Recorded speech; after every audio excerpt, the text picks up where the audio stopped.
Each weapon delivery has an envelope, weapon delivery system.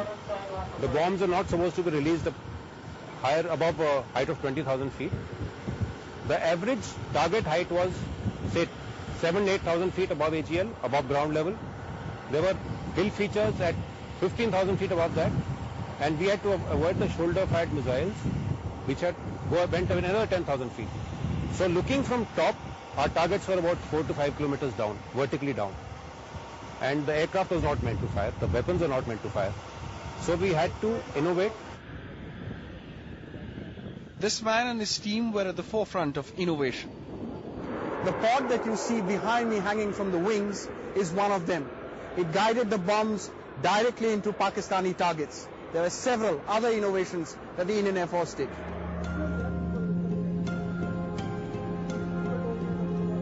These are Israeli listening pods which help laser-guided bombs zero into their targets.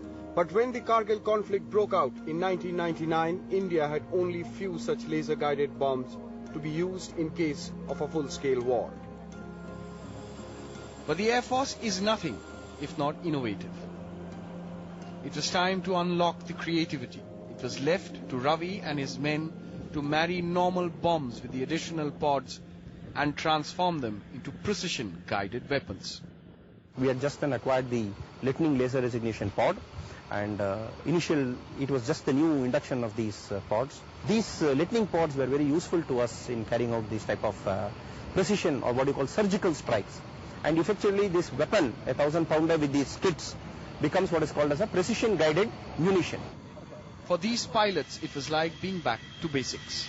We found out ways, we went back to our practice ranges, tried out and found our errors, made up for that errors. Even over there, whenever we did some firing, we used to film the firing and see the error. And next time when we used to go revisit the place, feed that error and aim at a place little different from that error. Mind you, the biggest thing which we had on our mind was our own troops for this side. But the innovations didn't always deliver. At times they failed with disastrous results. And no one knows better than Flight Lieutenant Nachiketa, the first casualty of the Indian Air Force. He went down because the Air Force didn't factor in laws of basic physics. Nachiketa was taken hostage by Pakistani troops. Any aircraft, when you fire, one of the problems that happens is that when you fire rockets, they have their own motors. The motors leave an exhaust.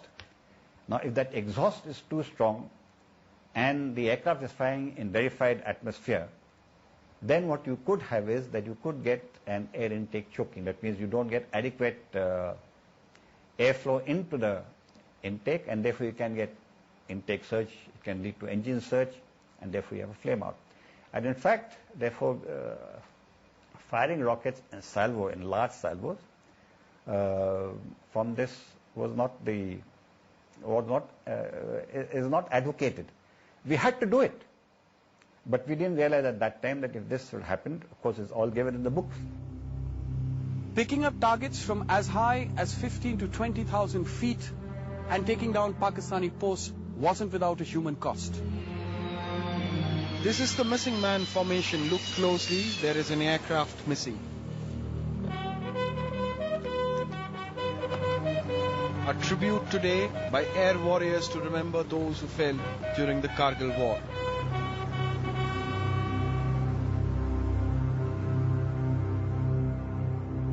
On May 27th, when Nachiketa went down, squadron leader Ajay Ahuja was flying his MiG-21 over the Yaldor sector to assess the damage that Nachiketa and other fighters had caused to the enemy.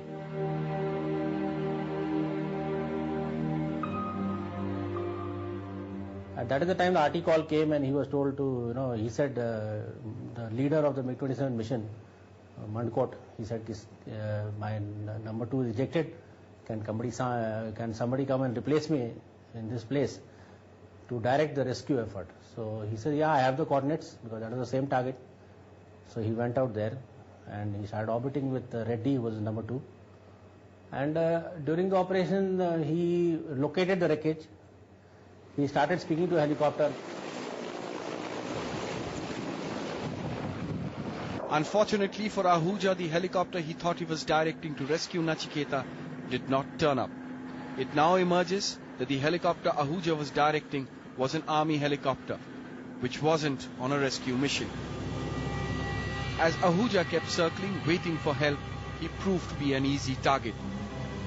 A Pakistani Stinger missile found him. See, I was sure he'll come back. I'll be very frank with you. Two reasons for that.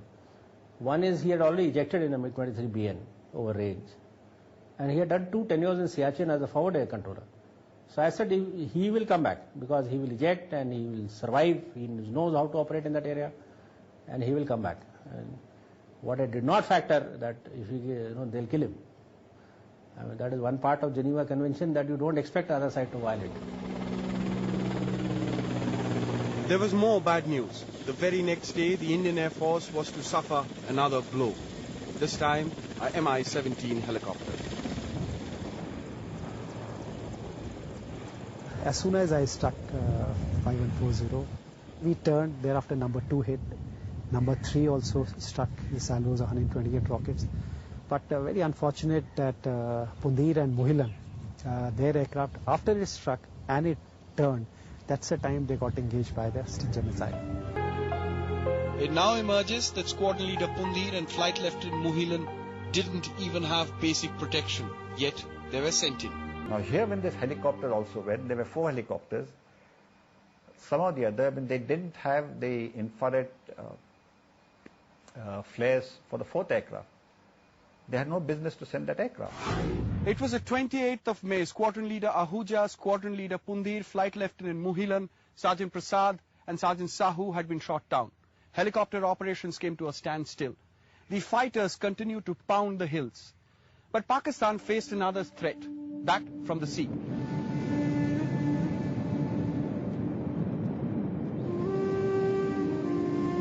Navies across the world are known to be silent forces, perhaps because they operate beyond the horizon, calmly navigating choppy waters. But a week after the Indian Army launched its operation in Kargil, the men in white sprung into action too. The Indian Navy's fleet was pressed into action. The effect was perhaps not felt immediately in Kargil, but the ripples were soon to reach American shores. The Navy's role during Kargil is very little known. We deployed for several reasons. We deployed with the intention to firstly seize the initiative at sea. When you seize the initiative at sea, you ensure that you are master of that area. It also sends a very important message because, as you know, in the case of Pakistan, their entire lifeline runs at sea. Their entire oil comes from seaward. And when you threaten that, you have actually threatened to sever that lifeline. May 25th, the Western Naval Fleet with over 20 ships was deployed in the Arabian Sea. May 27th, a guided missile destroyer was deployed off Saurashtra coast. By end May, the Indian Navy carried out the most definitive and threatening maneuver. The Eastern Naval Fleet moved into the Arabian Sea in full media glare. Within days, fearing a full-scale attack, Pakistan moved its ships away from Karachi. And the Indian Navy started a combat exercise in the Arabian Sea.